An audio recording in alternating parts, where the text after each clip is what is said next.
Your secrets, if you really look at yourself, you would be speechless. What happened to being doctors and teachers?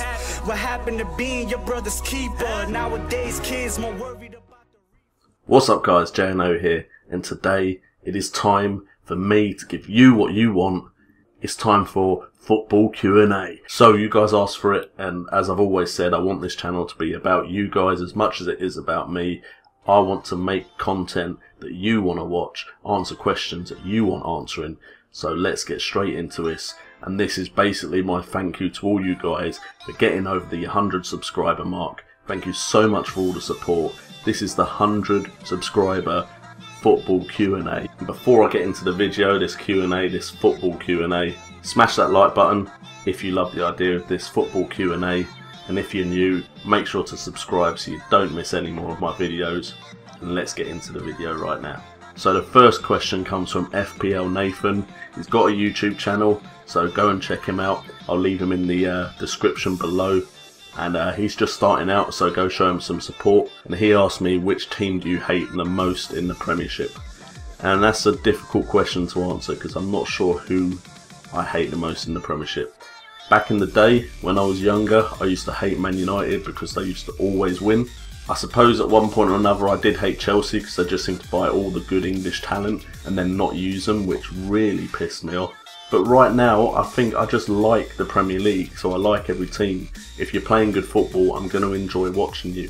Man City right now are playing amazing football. I enjoy watching their game. So I don't really think there is a Premiership team I hate the most. There are teams I hate, and I suppose as a West Ham fan, as I go on and support them a bit longer, there will be teams I hate, like say Tottenham and Arsenal, and so on and so forth, and Millwall, but they're not in the Premiership. I suppose there will be times when I do hate teams, but right now, I'm just loving the fact the Premiership's back, so there isn't actually a team I hate. I know that's not a great answer, but that is the answer I've got for you, unfortunately. Okay, then we have Liam Griffiths. He has asked me, what was the first ever football match you went to? Now, the first ever football match I went to was a Premier League game between Wimbledon and Newcastle United. My brother now supports Newcastle United, but I'm pretty sure at the time he didn't.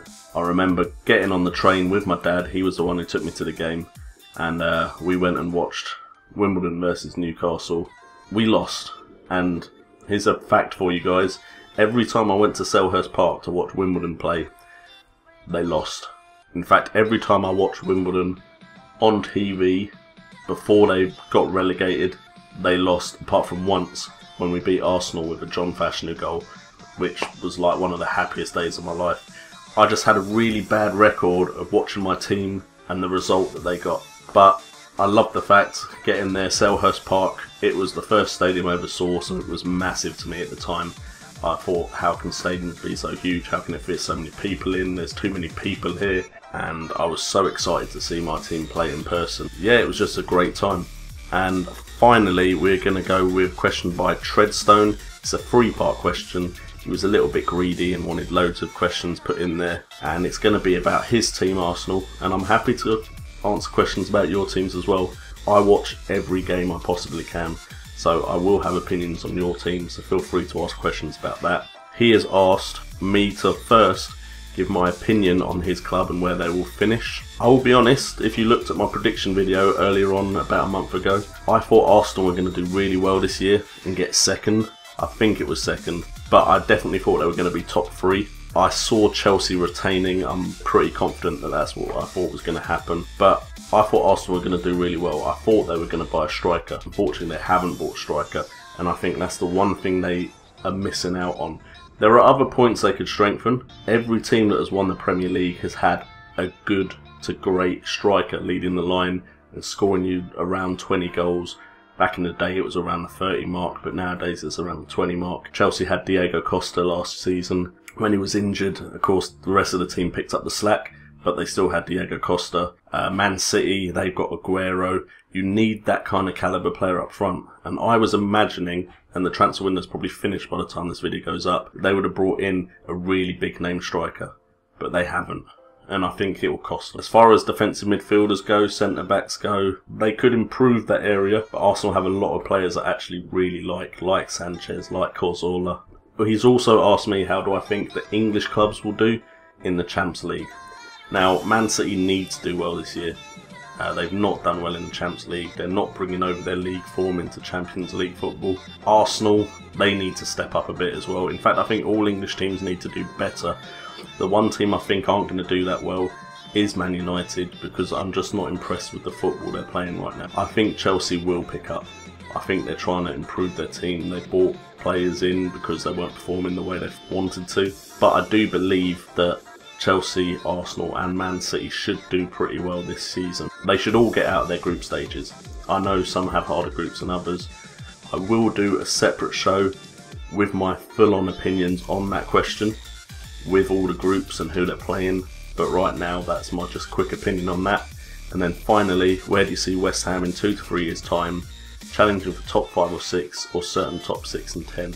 Initially, with signings like Payet and Lanzini, who I'd heard a bit about, but not loads, because it's not exactly like he was playing in the league I watched. I thought they were heading in the right direction.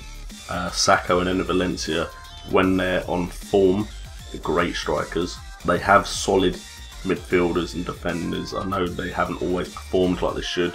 They've got a decent goalkeeper. With the right manager, I do believe they could be top 10.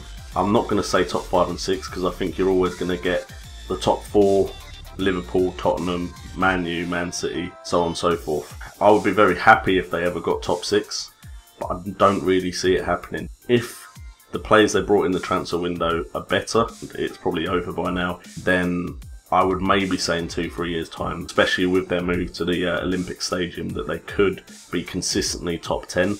But I'm not going to lie to you, Song, who I think we're getting, is a good signing. Moses could be good on one of the flanks. He did well last season on loan. Jelavic, probably said that name wrong as well. Have to learn how to say that. Believe West Ham are signing him, and I don't think that's an improvement on the strikers they already have. I really am not enthralled with that signing. I think if we had the money, we should have gone for Charlie Austin. If we had the money, we should have pushed harder to get Xavier Hernandez. And I just imagine there would have been another option out there somewhere. I could be proven wrong. I hope I'm proven wrong. In 2 to 3 years' time, I'll be very happy if we're always top 10. I still think you've got to meld in with this new manager.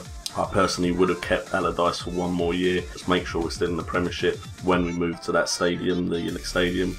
But that's my thoughts. Hopefully we will get a really good striker. Then I think we've got a really talented team and we could do some damage in the Premier League. Anyway guys, thank you so much for watching. This has been a Q&A for you guys, answering questions that you've asked me. So thank you for the support and getting to the 100 subscriber milestone. Now we've got to go for 1,000. So let's keep going. Let's the Certified Nation take YouTube by storm. Thank you guys so much for watching. Please like and subscribe if you enjoyed the content, and remember, stay certified.